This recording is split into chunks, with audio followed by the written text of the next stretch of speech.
have a frying pan. And again, lamb is one of those things that I'm massively fond of lamb. A lot of people have gone off at saying it's too strong, it's not too strong, but like when we get the best quality lamb possible, and of course you can get it in your locality from your fantastic butchers, like you can't go wrong with it at all, you know. So I've got cutlets here, but again you can do this recipe with like, oh you can, yeah, go ahead, of course. So I've got they're like cutlets, or you can use centerline cutlets or whatever you want. Most lamb chops are great. And this time of year, especially when the lamb is young, it has like a sweeter flavour, doesn't have as much fat content on it as well, and it's quite good and tasty for it as well. Now, I'm using coconut oil, and I've got like, I don't know if you've come across the liquid coconut oil before, have you? So we have it here, the Nature Trail has bottles of it there, and it's in liquid form, so it's easier actually. I just think it's more convenient to use as well. And it's often handy, they come in bottles like that as well, so it's quite nice. So we're going to get some of that on there, okay?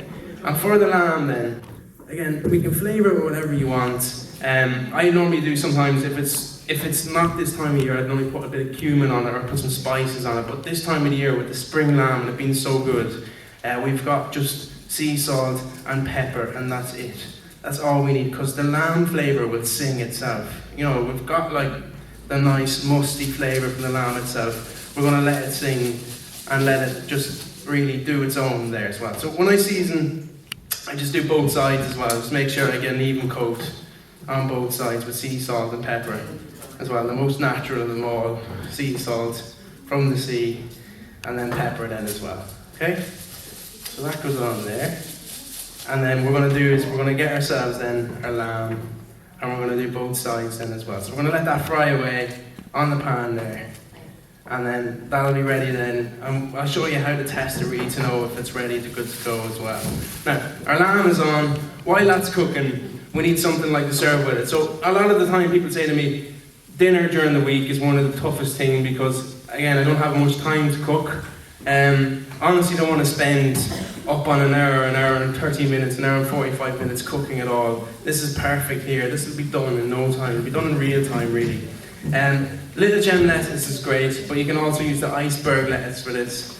Really, what happens is a lot of the time people will get little gem, they get iceberg lettuce, it'll go wilted in the fridge from a couple of days, and they go, oh, I can't really use that, I'm going to chuck that out or whatever. If it goes wilted, this is a great little thing for you to use it in. So just literally chop it up like this, okay? Very, very simple. Just chop it up as it is. Now, if it is wilted and all, it's perfect for this little dish here. But it's, geez, you're tucking in nicely. Anyways, here. You're doing a grand job. Do you want to go back and sit down, do you? Yeah, go on ahead. Come here, give him a massive round of applause. There, take yourself with you as well. Well done. Thank you. Now, we're going to slice this up here. And then this goes into another pan here as well. So what I need is like 2 pans here for this. Okay? We're going to get some oil in here then. And then we'll just get our lettuce in here and fry this off as well. So we want this to sort of wilt down. Any of the recipes we've ever done lamb with or pork with in restaurants, we've always, I know it's a little bit controversial, we've always cooked the lettuce. And we've added either smoked bacon, you can add like herbs to it. You can add thyme to it. Like there's lovely herbs about like at the moment as well. So what's quite nice actually is this here is I was handed this here today. So I've got some fennel. So you can add like herbs or stuff into it there, which is lovely. So we're going to chop that in there as well, and that's going to be really nice. There's a nice aniseedy flavour from fennel. So that goes in. Now just keep an eye on your lamb and come back and just have a quick look at it. And you can see that it's just frying away nicely, and we want that nice sort of golden colour on it there, like that, okay? So that's going to fry off there nicely. We've got our little gem lettuce cooking down nicely, and then what I have here then is very simple, just your average frozen peas, okay? What happens is when they're picked fresh, frozen straight away. It's probably one of the only frozen ones I'd use. Them and frozen sweet corn as well. Probably the only frozen foods I possibly would use quite regularly, and I just think they're great. So they go in there as well. Now we obviously need to flavour this. So we have herbs, we have peas, we have lettuce, okay? Bring all it together. I always use a pinch of salt, very, very simple. and then that's it, okay? And how do we know then when the lamb is cooked? So what way would you eat your lamb normally? All well done, is it? Oh, okay, fair enough.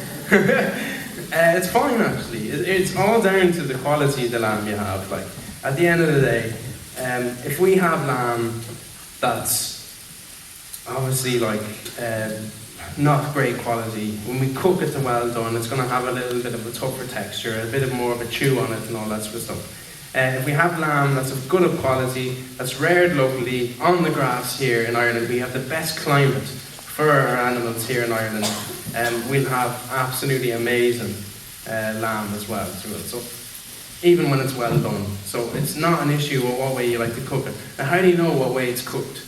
Just give a little press on it there, okay? And we just come along, there's a little test you can do. This is for steaks and everything as well. It's your index finger and your thumb. This is rare here, so you can do it with me if you want. Put your hand up there and you do it with me. That's rare, hello. So if you do like that, okay, so see A-OK, that there is rare. Now don't press really hard here, okay, otherwise you're just leaving with a big tough tension here. That's rare. Up to the next finger with your thumb, okay, that's medium rare. Up to the next one, it's medium. Up to the next one's medium well. Okay, so that's your little finger, and then well done is here, alright? You got it? So it works every time for steaks, duck, lamb, and you know, most of them cuts there works perfectly for. That's the way we would have tested any time we were working in restaurants. So what we would have done is we would have sealed these off in the pan if we were working in kitchens. We'd put it into the oven, and then we come along and we check every 2 to 3 minutes and we press on it. Well, we wouldn't use our fingers, obviously we'd use like tongs or a spoon or something, and we do the little test. And that's the way we normally do like food in the restaurant.